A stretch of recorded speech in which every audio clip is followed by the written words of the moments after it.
Shalom, perkenalkan nama saya Grace Sukiwa dari kelas 10 IPA, absen 9. Di sini kita akan sama-sama membahas tentang persahabatan yang sehat.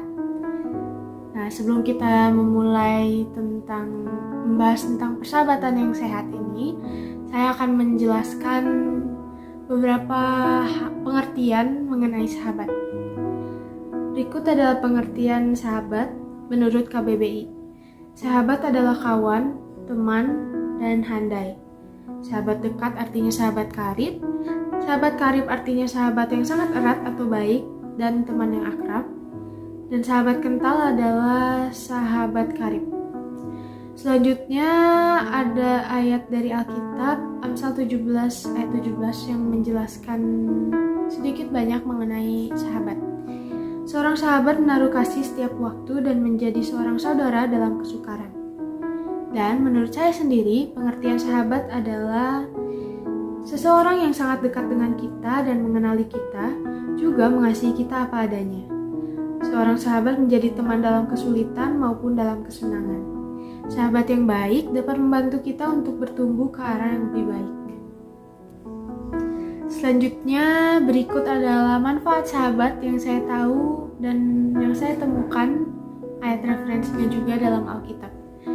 Yang pertama adalah memberi teguran untuk memperbaiki kita ke arah yang lebih baik. Ayatnya itu dari Amsal 27 ayat 5-6. Lebih baik teguran yang nyata-nyata daripada kasih yang tersembunyi. Seorang kawan memukul dengan maksud baik, tapi seorang lawan mencium secara berlimpah. Jadi maksud dari manfaat yang pertama ini adalah seorang sahabat itu seseorang yang berani untuk menegur kita, meskipun mungkin teguran itu akan sedikit menyakitkan kita pada saat tersebut, tapi teguran tersebut bermaksud baik dan membantu kita untuk menjadi pribadi yang lebih baik. Jadi seorang sahabat itu berani untuk menegur kita dengan tujuan untuk membawa kita ke arah yang lebih baik. Nah, jadi berbeda dengan orang lain yang mungkin takut untuk membuat kita kesal atau tidak enak hati, seorang sahabat itu berani meski menyakiti kita sedikit dengan teguran tersebut, tapi karena maksudnya baik, mereka tetap melakukan hal tersebut. Ya, itu merupakan manfaat sahabat yang pertama. Selanjutnya manfaat yang kedua adalah saling mendorong dalam kasih. Ayatnya itu dari Ibrani 10 ayat 24-25.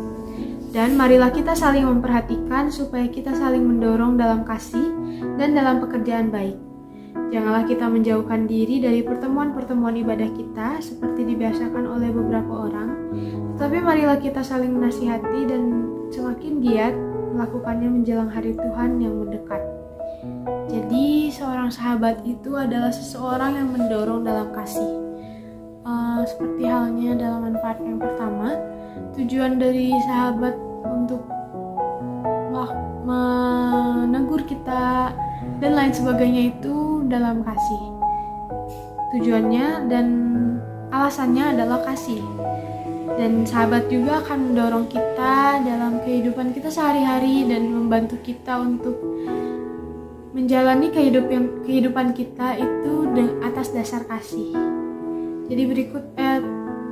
Jadi itulah manfaat sahabat yang kedua. Selanjutnya adalah manfaat sahabat yang ketiga adalah saling menajamkan. Ayatnya dari Amsal 27 ayat 17. Besi menajamkan besi, orang menajamkan sesamanya. Jadi manfaat sahabat yang ketiga adalah untuk saling menajamkan. Sahabat itu menajamkan kita seperti halnya besi yang ditajamkan. Maksud saya pisau. Seperti halnya pisau yang ditajamkan, seperti pisau yang diasah, sahabat itu menajamkan kita. Demikian juga kita sebagai sahabat menajamkan sahabat kita seperti halnya pisau yang diasah. Oke, selanjutnya masuk ke pembahasan persahabatan yang sehat. Apa itu persahabatan yang sehat? Menurut saya, persahabatan yang sehat adalah persahabatan yang membangun kita untuk menjadi pribadi yang lebih baik. Bukan hanya untuk senang-senang saja, apalagi persahabatan itu menuntun kita ke arah yang lebih buruk. Namun bukan berarti kita harus memasang topeng seolah-olah bahwa kita adalah orang yang baik di depan sahabat kita. Kita juga harus terbuka dan mau berbagi masalah dengan sahabat kita, dan juga mau sama-sama memperbaiki kekurangan kita dengan sahabat kita. Jadi maksud dari pengertian ini adalah saat kita bersahabat, kita itu harus saling membangun dan saling memperbaiki satu sama lain, dan untuk menjadi pribadi yang lebih baik lagi tiap harinya. Jadi persahabatan yang sehat menurut saya itu persahabatan yang dapat saling membangun dan dapat membuat satu sama lain menjadi pribadi yang lebih baik. Tapi bukan berarti kita itu harus memasang topeng di depan sahabat kita untuk menunjukkan seolah-olah kita itu manusia yang sepenuhnya baik, tidak ada masalah, dan sepenuhnya sempurna. Karena kalau misalnya kita seperti itu, menurut saya itu sudah bukan lagi persahabatan yang sehat. Meski mungkin tujuannya itu untuk menghindari konflik. Maksud dari topeng itu adalah kita tidak menunjukkan diri kita sendiri di depan sahabat kita. Padahal menurut saya persahabatan itu adalah didasari dengan rasa percaya dan rasa saling memahami, juga keterbukaan.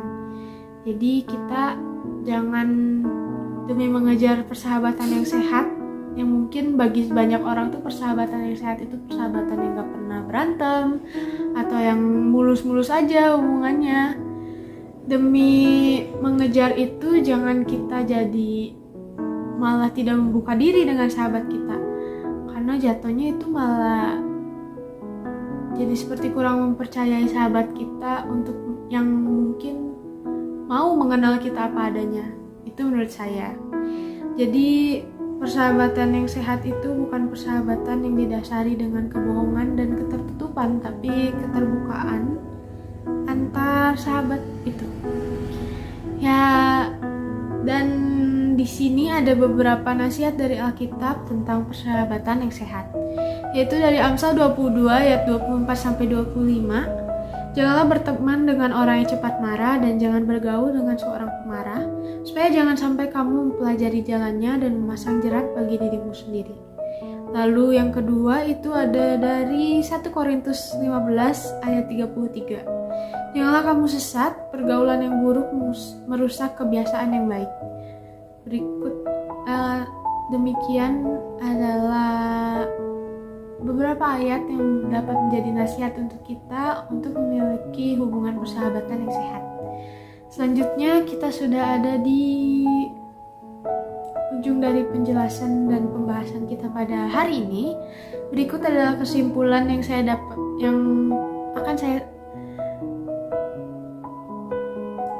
dan sekarang kita sudah ada di ujung dari pembahasan kita pada hari ini.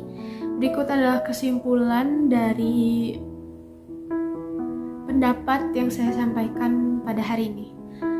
Kesimpulan adalah di dalam hidup ini kita perlu sahabat yang membangun kita ke arah yang lebih baik. Namun berhati-hatilah, jangan sampai terjerumus ke persahabatan yang tidak sehat. Nah, cara untuk memiliki persahabatan yang sehat adalah bila kita belum memiliki sahabat, kita harus meminta bantuan Tuhan untuk mempertemukan kita dengan sahabat yang baik, dan minta hikmat Tuhan untuk memilih sahabat yang baik. Lalu bila kita sudah memiliki seorang sahabat, mintalah hikmat Tuhan untuk menjadikan hubungan persahabatan kita menjadi sehat dan membangun satu sama lain ke arah yang lebih baik. Lalu saran dari saya adalah tidak semua orang memiliki sahabat.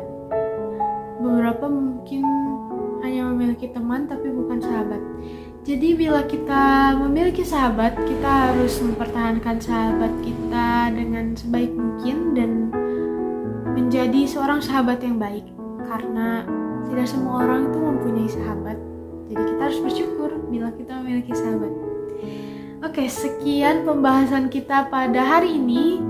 Terima kasih sudah menonton video ini dari awal sampai akhir. Semoga penjelasan dari saya dan pendapat dari saya dapat membantu. Terima kasih sudah menonton. Tuhan Yesus memberkati.